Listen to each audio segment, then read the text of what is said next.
আসসালামু আলাইকুম গাইস, তোমরা কেমন আছো? কালকে আমার ম্যাডাম আমি আইসি বাসার মধ্যে 1 মাস হয়ে গেছে গা, তো আমারে এ পর্যন্ত কোনো কিছু দেয় নাই। এই কালকে আমার কিছু জিনিস এনে দিছে, চলো দেখি কি কি এনে দিছে।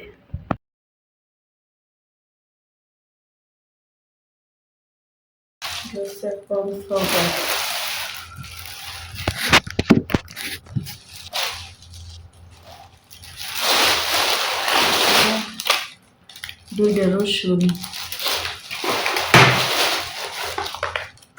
দুইটা ডাব সাবান, আর একটা তেল। অন্ধকার লাগতেছে করে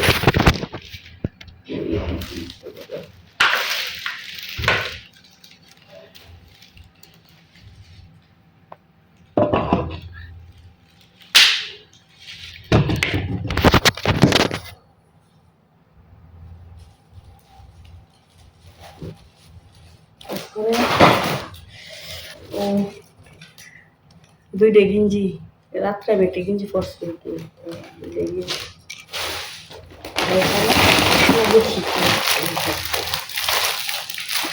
কি হলো হেজাব, হেজাব হেজাব দুই দিয়া হেজাব। তারপরে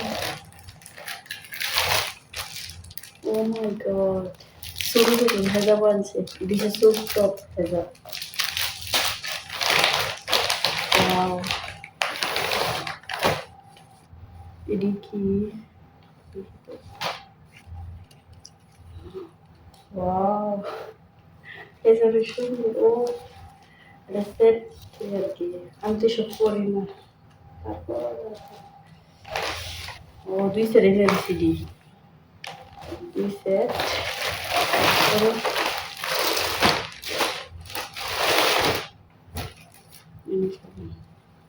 ওয়াও,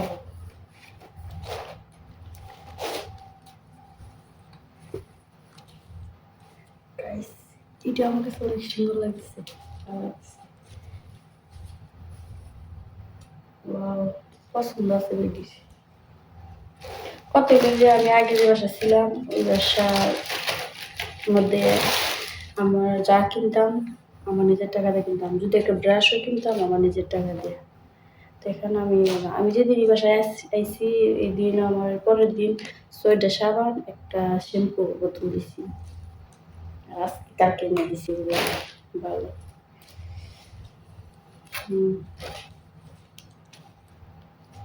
দেখি, ওয়াও, সেই সুন্দর কিন্তু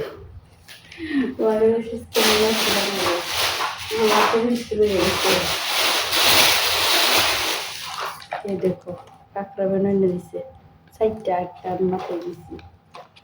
আসলে অনেক ভালো, দোয়া করবা সবাই যাতে এরকম থাকে সবসময়। আসলে বাসার ম্যাডাম যদি ভালো থাকে সারা জীবন বিদেশ করলেও কোনো মানে ক্লান্ত লাগে না, খারাপ লাগে না।